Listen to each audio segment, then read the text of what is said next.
الحمد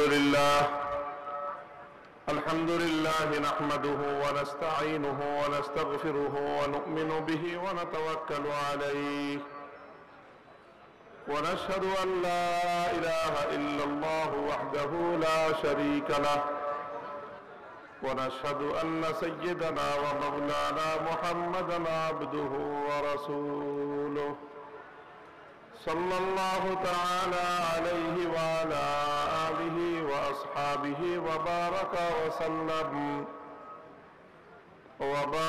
وسلم تسليما كثيرا. أما بعد فأعوذ بالله من الشيطان الرجيم. بسم الله الرحمن الرحيم. اليوم أكملت لكم دينكم وأتممت عليكم نعمتي ورضيت لكم الإسلام دينا. وقال رسول الله صلى الله عليه وسلم: إن الله يبعث لهذه الأمة على رأس كل 100 سنة من يجدد لها دينها. بارك الله لنا ولكم في القرآن العظيم ونفعنا وإياكم بالآيات والذكر الحكيم. اللهم صل على محمد وعلى آل محمد كما صليت على إبراهيم وعلى آل إبراهيم إنك حميد مجيد. اللهم بارك على محمد وعلى آل محمد كما باركت على إبراهيم وعلى آل إبراهيم إنك حميد مجيد. محترم حضرات উলামা ইকরাম, সম্মানিত শ্রদ্ধাভাজন আমার মুরব্বী সাহেবান, সমবেত ইসলাম প্রিয়, কোরআন প্রেমিক, নবী প্রেমিক, তৌহিদি মুসলিম ভাই ও বন্ধুগণ, দারুল উলুম হাসান বানু নুরানি হাফিজি মাদ্রাসার শুভ উদ্বোধন উপলক্ষে আজকে এখানে মাহফিল অনুষ্ঠিত হচ্ছে, ওয়াজ মাহফিল। আপনাদের সুপ্রিয় ব্যক্তিত্ব এবং আমারও অনেক ভালোবাসার মানুষ জনাব ABM সিরাজুল মামুন ভাই, তিনি আজকের মাহফিলে সভাপতিত্ব করতেছেন। তিনি মাওলানা খালেদ সাইফুল্লাহ ইবি সাহেবের আগে অত্যন্ত সারগর্ভ আলোচনা করেছেন। একজন মানুষ আল্লাহর কোরআন এবং নবীর হাদিস নিয়ে যদি চেষ্টা করে, সাধনা করে, তাহলে কোরআন এবং হাদিসের ইলম আল্লাহ পাক রব্বুল আলামিন তাকেও দান করেন। মাওলানা জনাব সিরাজুল মামুন ভাই তার অন্যতম একটি প্রমাণ। আল্লাহ পাক রব্বুল আলামিন তার এই বান্দাকে তার দ্বীনের জন্য, উলামা ইকরামের খিদমতের জন্য, মাদারেসের খিদমতের জন্য কবুল করেন। অনেক রাত পর্যন্ত আপনারা দেশের বরেণ্য উলামা ইকরামের কাছ থেকে আলোচনা শুনেছেন। আজকের আয়োজন খুব বড় না, একটা মাদ্রাসার উদ্বোধন হচ্ছে। মাদ্রাসাটাও পরিসরে অনেক বিশাল কিছু না। এলাকার যুবকরা উদ্বুদ্ধ হয়ে, অনুপ্রাণিত হয়ে তারা মাদ্রাসা কায়েম করেছে। মাদ্রাসাকে সামনের দিকে অগ্রসর করার জন্য সম্মিলিত প্রচেষ্টায় তারা উদ্যোগ নিয়েছে এবং এতদূর পর্যন্ত তারা কাজকে অগ্রসর করেছে। এই মাহফিলে দেশের বরেণ্য উলামা ইকরাম তারা তশরিফ এনেছেন। রাবেতাতুল ওয়াইজিন বাংলাদেশের সম্মানিত সভাপতি আল্লামা আব্দুল বাসেত খান, মহাসচিব মাওলানা হাসান জামিল সাহেব, আর এছাড়া আরো অনেক উলামা ইকরাম আজকে যাদেরকে বিশেষভাবে আমন্ত্রণও জানানো হয়নি, এমন এমন বড় বড় আলোচক তারা এসেছেন আজকের এই মাহফিলে। তো এটা আমি মনে করি আপনাদের এই মাদ্রাসার জন্য একটি শুভ লক্ষণ।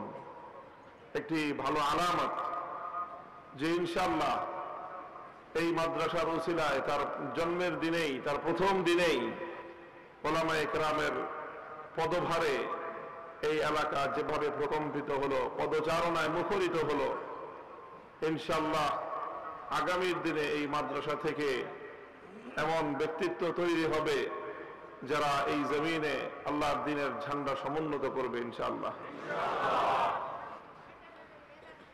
তো খুব লম্বা দীর্ঘ আলোচনা করব না, আমি আপনাদের সম্মুখে পবিত্র কোরআনে পাকের ঐতিহাসিক একটি আয়াত আমি তেলাওয়াত করেছি, যে আয়াত সম্পর্কে তাফসীরের কিতাবগুলোর মধ্যে, হাদিসের কিতাবগুলোর মধ্যে একটি উদ্ধৃতি এসেছে। ইহুদিরা হযরত ওমর ফারুক রাদিয়াল্লাহু তাআলা আনহুর জামানায় ওনার কাছে মন্তব্য করেছিল যে ওমর, খলিফা ওমর, তোমাদের ধর্মগ্রন্থ কোরআনে পাকের মধ্যে এমন একটি আয়াত রয়েছে, লাউ নাযালাত আলাইনা মা'শারাল ইয়াহুদ লাত্তাখাযনা যালিকাল ইয়াওমা ঈদা। সেই আয়াতটি যদি তোমাদের ধর্মগ্রন্থ কোরআনে পাকে নাজিল না হয়ে আমাদের ইহুদিদের কিতাব তাওরাতে নাজিল হতো, তাহলে আমরা এত আনন্দিত হতাম, আমরা এত খুশি হতাম যে ওই আয়াত নাজিল হওয়ার দিবসকে আমরা আমাদের ধর্মীয় উৎসবের দিবস হিসেবে উদযাপন করতাম। ওমর ফারুক রাদিয়াল্লাহু আনহু জিজ্ঞাসা করলেন, সেটি কোন আয়াত? তখন তারা বলল, সূরা মায়েদার এই আয়াত, আল ইয়াওমা আকমালতু লাকুম দীনাকুম ওয়া আতমামতু আলাইকুম নি'মাতি ওয়া রাদিতু লাকুমুল ইসলাম দীনা। বলল এই আয়াত আল্লাহ পাক রব্বুল আলামিন আখেরি নবীর আগে, শেষ ধর্ম ইসলামের আগে আরো অনেক নবী, অনেক কিতাব আল্লাহ পাক আসমান থেকে নাজিল করেছেন, অনেক পয়গম্বর আল্লাহ পাঠিয়েছেন, কিন্তু কোন কিতাবের মধ্যে, কোন শরীয়তের মধ্যে আল্লাহ পাক রব্বুল আলামিন এই জাতীয় ঘোষণা দেননি, যেমন ঘোষণা আল্লাহ পাক রব্বুল আলামিন কোরআনে পাক সম্পর্কে এবং ইসলাম সম্পর্কে আল্লাহ দান করেছেন। ইসলাম সম্পর্কে আল্লাহ পাক রব্বুল আলামিন এই আয়াতের মধ্যে এমন একটি ঘোষণা দিয়েছেন, জানি না সেই ঘোষণার তাৎপর্য আজকে আমরা মুসলিম উম্মাহ কতটুকু অনুভব করি, অথবা এই ঘোষণার মূল্য কতটা মুসলিম উম্মাহ বুঝতে পেরেছে, উপলব্ধি করতে পেরেছে। কিন্তু মুসলমানরা বুঝতে পারুক বা না পারুক, মুসলমানদের চির দুশ্মন ইহুদিরা কিন্তু প্রথম দিন থেকেই বুঝতে পেরেছে। এজন্য তারা ইসলামের প্রতি তাদের হিংসা, তাদের বিদ্বেষ, যে আমরা পেলাম না, আমাদের হলো না, কিন্তু মুসলমানরা ইসলাম এবং উম্মতে মুহাম্মাদী আল্লাহ রাব্বুল আলামিনের কাছ থেকে এত বড় নিয়ামত পেয়ে গেল। কি আছে এই আয়াতের মধ্যে? আল্লাহ পাক রব্বুল আলামিন এই আয়াতের মধ্যে ঘোষণা দিয়েছেন, আকমালতু লাকুম দীনাকুম ওয়া আতমামতু আলাইকুম নি'মাতি ওয়া রাদিতু লাকুমুল ইসলাম দীনা। তিনটি ঘোষণা আল্লাহ দিয়েছেন। এক নম্বর ঘোষণা হলো যে আমি আল্লাহ তোমাদের জন্য তোমাদের দ্বীন ইসলামকে পরিপূর্ণ করে দিলাম। ইসলাম পরিপূর্ণ হওয়ার মাধ্যমে দুনিয়াবাসীর উপর, মানব জাতির জন্য আমি আল্লাহর পক্ষ থেকে নিয়ামত, এটাও পূর্ণতা লাভ করলো। ওয়া রাদিতু লাকুমুল ইসলাম দীনা, আর বিশ্ববাসীর জন্য জীবন চলার পদ্ধতি হিসেবে আল্লাহ বলেন যে আমার পছন্দ হয়ে গেল ইসলাম, এটা আমার স্যাটিসফ্যাকশন। আল্লাহ বলেন যে ইসলাম যে এত সুন্দর, এত চমৎকার, যে আমি আলিমুল গায়ব আল্লাহ পাক রব্বুল আলামিন, আমি আমার সন্তুষ্টি প্রকাশ করতেছি যে ইসলামের চেয়ে উত্তম কোন ব্যবস্থা পৃথিবীতে অতীতেও হয়নি, ভবিষ্যতেও হওয়া সম্ভব নয়। আলহামদুলিল্লাহ, এই ইসলাম আমাদের কাছে রয়েছে, ইসলাম আমাদের কাছে রয়েছে। শুধু ইসলাম আমাদের কাছে আছে ব্যাপারটি এতটুকুই নয়, ইসলামের অনন্যতা এবং ইসলামের শ্রেষ্ঠত্বের একটা বড় জায়গা হলো এই যে কিয়ামত পর্যন্তই ইসলাম মানব জাতির জন্য পূর্ণাঙ্গ জীবন ব্যবস্থা। পরিবেশ পরিস্থিতি পরিবর্তন হয়, যুগের পরিবর্তন আসে, মানুষের বিভিন্ন চ্যালেঞ্জ, বিভিন্ন প্রশ্নের পরিবর্তন আসে। কিন্তু কি এক আশ্চর্য ব্যাপার হলো এই যে যুগের যত পরিবর্তন হোক, পরিস্থিতির যত পরিবর্তন হোক, কিয়ামত পর্যন্ত সর্বকালের জন্য, সর্বযুগের জন্য, সর্বশ্রেণীর মানুষের জন্য সব রকম সমস্যার সমাধান দেওয়ার জন্য আল্লাহ পাক রব্বুল আলামিন ইসলামকে দুনিয়াতে পাঠিয়েছেন। এবং ইসলাম বিগত 1400 বছর ধরে দুনিয়াতে যত ধরনের সংকট, যত ধরনের সমস্যার উদ্ভব হয়েছে, প্রতিটি সংকট এবং প্রতিটি সমস্যা সফলতার সাথে মোকাবেলা করতে পেরেছে একমাত্র ইসলাম। এবং কিয়ামত পর্যন্ত এই দুনিয়া আরো কতদিন টিকে থাকবে আমাদের জানা নেই, আমাদের জানা নেই। যদিও বিভিন্ন আলামত আর লক্ষণ দেখে বোঝা যাচ্ছে যে দুনিয়ার আয়ু মনে হয় ফুরিয়ে আসতেছে। যাই হোক, দুনিয়া আরো 100 বছর টিকে থাকতে পারে, আরো 1000 বছর টিকে থাকতে পারে, এমনকি দুনিয়া আরো 10,000 বছরও টিকে থাকতে পারে। এটা এক আল্লাহ মাবুদ রব্বুল আলামিন আলিমুল গায়ব ছাড়া আর কেউ বলতে পারবে না যে দুনিয়া ধ্বংস হবে কবে।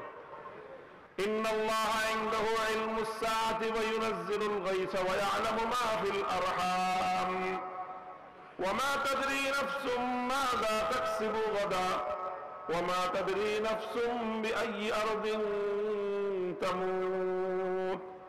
কিয়ামতের ইলম একমাত্র কে জানেন? একমাত্র আল্লাহ জানেন কিয়ামত কবে হবে, আর কেউ জানেন না। তবে এতটুকু আমরা জানি, এটা আল্লাহ আমাদেরকে বলে দিয়েছেন, কিয়ামত যদি আরো 10,000 বছর দেরি হয়, 10,000 বছর পর্যন্ত বিশ্ববাসীর সব সমস্যার সমাধান দেওয়ার জন্য ইসলাম এনাফ। ইসলাম ছাড়া বিকল্প কোনো পথ নাই।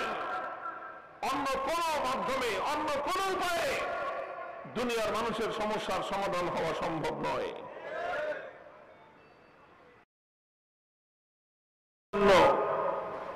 অনেক চেষ্টা করেছে, অনেক মতবাদ মানুষ আবিষ্কার করেছে, অনেক থিওরি মানুষ অ্যাপ্লাই করেছে, কিন্তু পৃথিবীর ইতিহাস সাক্ষী যে ইসলাম থেকে পালিয়ে মানব জাতির সুখের জন্য, শান্তির জন্য, সফলতার জন্য যত মতবাদ, যত তন্ত্র মন্ত্রের আবিষ্কার হয়েছে, 100 বছর, 50 বছর, 150 বছর, 200 বছর এই পরিমাণ সময় অতিক্রান্ত হওয়ার পর যেই সমাজের মানুষ নতুন তন্ত্র এবং মন্ত্র, নতুন মতবাদ আবিষ্কার করেছিল মুক্তির আশায়, শান্তির আশায়, সেই সমাজের মানুষ সেই মানব রচিত তন্ত্র মন্ত্রকে তাদের সমাজ থেকে ছেটিয়ে বিদায় করে দিয়েছে।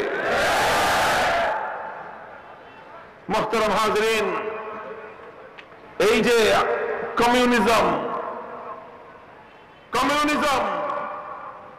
সোশ্যালিজম মতবাদ, রাজনৈতিক পলিটিক্যাল মতবাদ কমিউনিজম, অর্থনৈতিক মতবাদ সোশ্যালিজম, ক্যাপিটালিজম, তারপরে ডেমোক্রেসি, কত ধরনের মতবাদ দুনিয়াতে মানুষ এই বিগত অন্তত 100 বছরের মধ্যে আবিষ্কার করেছে। একটু মুক্তির আশায়, একটু ভালো থাকবার আশায়, যতটুকু ছিল তার চেয়ে আরেকটু উন্নত ভাবে বসবাস করার আশায়। এই কমিউনিজমের বিপ্লব এখনকার প্রজন্ম তো জানে না কমিউনিজমের দুর্দণ্ড প্রতাপের কথা। কমিউনিজম দুনিয়াতে কি দাপট তৈরি করেছিল, সারা পৃথিবীকে নাড়াচাড়া দিয়েছিল, সারা দুনিয়ার মুক্তিকামী মানুষ মনে করেছিল এই কমিউনিজম বুঝি আমাদের জন্য মুক্তির বার্তা হয়ে এসেছে। এই পৃথিবীতে কমিউনিজমের বিপ্লবের জন্য যেই পরিমাণ শ্রমিক, যেই পরিমাণ মেহনতি মানুষের রক্ত ঝরেছে, বিগত 100 বছরের ইতিহাসে অন্য কোনো কিছুর জন্য এই পরিমাণ রক্ত দেওয়া লাগে নাই।